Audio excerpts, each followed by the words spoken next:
Everybody ready? All right, well, obviously a huge win for us. Anytime you win on the road in conference, it's a big deal. To win on the road at Clemson, huge deal. I think that's 8 losses in a little over a decade, so they don't lose here often. Really proud of our guys. I thought our defense played really well throughout, particularly in the first half. I mean, stop after stop, they kept giving us short field, and we were settling for field goals. And then obviously in the second half, first couple drives, we weren't great on offense till we finally broke through and scored a couple drives. And then, when we really needed it, with 6:44 to go, the offense put together probably the best drive of the year. When we really needed it, they had all the momentum. The crowd was into it. We didn't really need to give them the ball back, down only up 5. And I can't say enough. Our quarterback's a stud. We've known it for 2.5 years. I think America kind of knows it, but for whatever reason, they've not wanted to act like it. He's a stud. He's as good as anybody out there, and he'll just keep proving everybody that that's the case. But excited to get a win. Dabo's, I look up to him. I appreciate the example he is for coaches like myself, what he's built here, and so I know tough for them, but it's a big win for us. How emotional was it watching Kevin battle through what he battled through today, injury-wise, and just everything? It wasn't emotional in the moment because you're in the moment. I wasn't surprised. He was hobbled pretty good in the first quarter, and I was kind of worried. Like, I didn't know if he was going to come back, really. And the next drive, sure enough, first play he rolls. He can't even roll right and sticks his foot in the ground, throws a touchdown 70 yards to Jordan Hudson. And I go, he can't move, and Derek Kings, but he can make that throw, So, and it got to where he could run straight ahead. He just couldn't go side to side, so that's why you saw him run downhill a little bit. We had to run him a little more than normal, and he didn't care. He didn't once say, hey, my ankle. He said, yeah, run me. Let's go. Let's win. And he just kept making big plays. Guys, the play he made to Matt Hibner for that touchdown, when they all out blitzed 7 people and we only had 5 to block them, it's as good of a throw and a catch as you'll see at any level of football in any situation. And then obviously the last drive, he just kept making play after play after play to put the game away for us, and everybody around him did a great job. Coach, normally you're talking about the offense starting fast, but it seems like today the defense started fast. How the offense, what can you say about it? They did. I mean, we stopped the run. 30 rushes for 35 for them, 28 for 139 for us. I mean, that's a really good defense, guys. I mean, it was hard to run. We were able to get some explosive plays on the perimeter. We had to stay patient, and the defense allowed us to because we never got behind. And I know we had the tip late, but for the most, we didn't turn the ball over. Like, we were able to play that way, and then, of course, the big play to Jordan kind of, I think, loosened everybody up. And our defense just kept getting stop after stop, and it allowed us offensively, even when it looked a little herky-jerky, we were able to play good team football. Obviously we want to do a little better at times in the second half on some drives, and we don't want to give up a 4th and 21. But we played pretty good team ball today, and I think that's why we got the win. Coach, how special was it to beat Clemson after what was kind of a heartbreaking loss in the ACC title? Revenge wasn't a big deal to me. I mean, I know Kevin kind of said that at one time. But our guys, look, they're competitive. If it would have gone the other way, Clemson would have wanted to beat us. It's a big win because we're 3-0 in the league now, and we beat the team who's won 8 out of the last 10 times in this league at their home place, and it doesn't matter how or why we did it, and that's a big step for our program. Last year the game was a great game.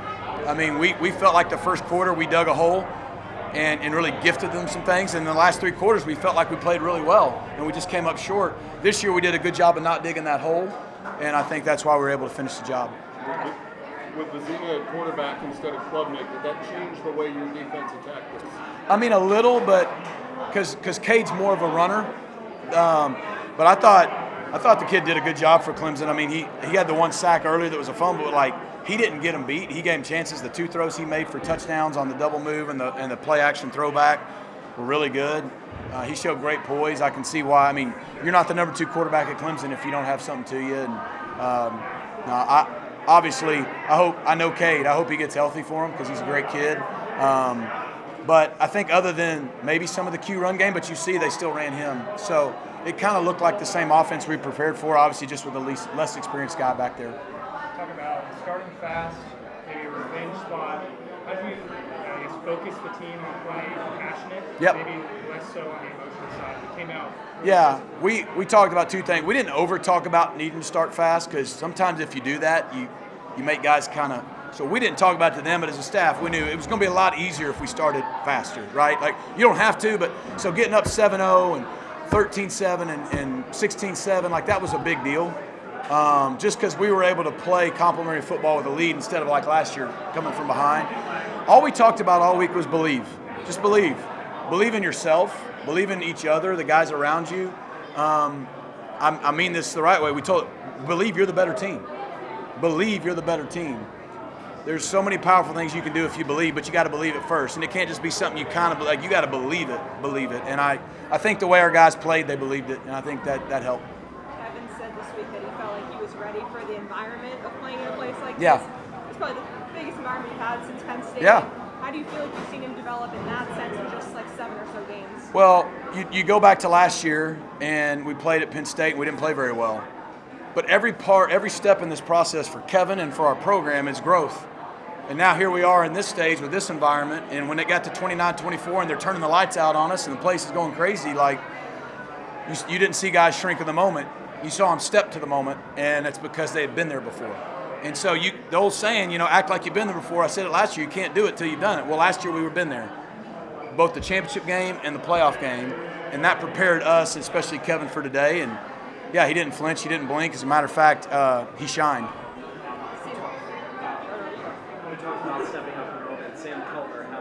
Yeah, man. What were those decisions like when you see him make that first one? How easy was it to roll out there? Hey, you got to play with confidence, and we believe it. We got to make sure our guys know we believe in them. Sam has kicked it great every day in practice. He missed a few first couple games. You should have heard the guys chanting his name in the locker room just a minute ago. They were going crazy. But those first 2 kicks, I don't know what they were, 50, 52, like 49. Big kicks. And, I know we missed the extra point after the whatever, but, man, they were huge. They were huge because early on, we were selling for field goals, and they weren't easy ones. And he kept us with the lead and kept the momentum in our favor. And I think that's why we think he's going to be special. And also just as big, he's kicking it out of the end zone every time, and we're not having to cover kicks. I don't know if it was an adjustment, but TJ, it was kind of tough sledding for him, but the speed, Chris Johnson, Derek McFall, those guys, getting them involved. And for Chris to have that touchdown at the end, what that meant, to finish that way. Well, I think, one, our offensive staff deserves a ton of credit. They put a great game plan together.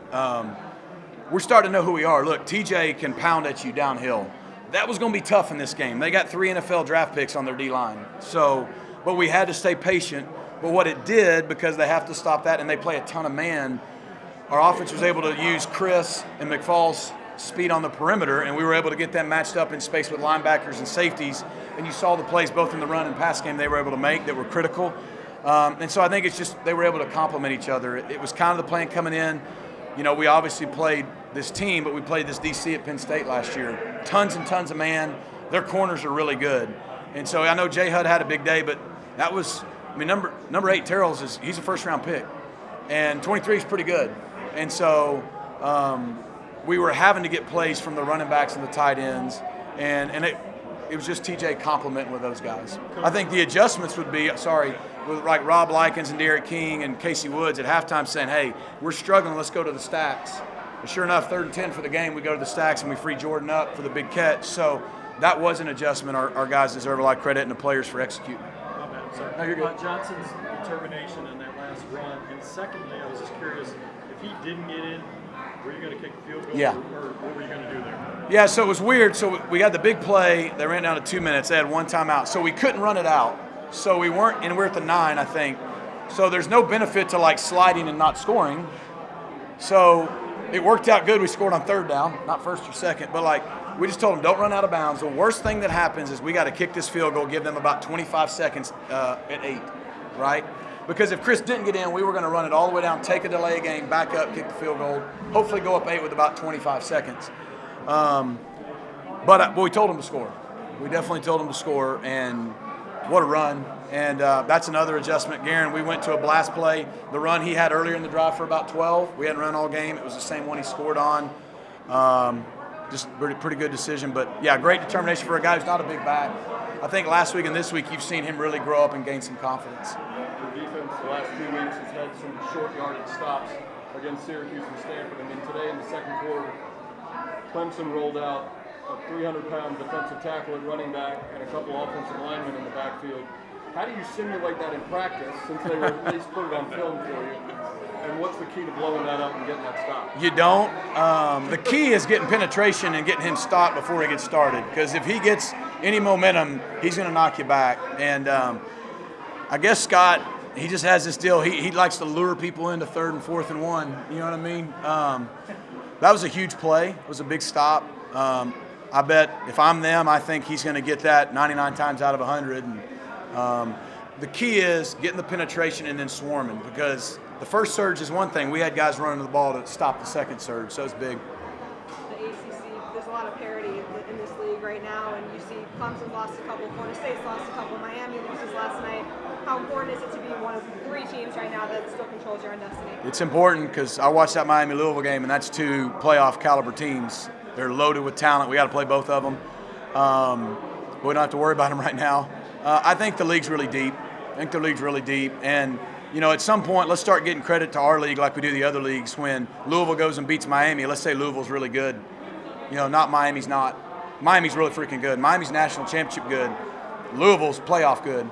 And you see what Georgia Tech's doing. Duke was undefeated till today. I don't know what's happening with Virginia. I mean, and there's others I'm missing. Pitt. Like, our league is deep, and you don't get any weeks off. So hopefully we'll get the respect that other leagues get. Brandon Mazzano forcing that fumble early and just kind of his play snowballing in the right direction for him. Brandon Mazzano and Brandon Booker have grown up before everyone's eyes this year and are really fast, right? You don't have Barker, you don't have Kilgore, your veterans, replacing your 2 veterans from last year.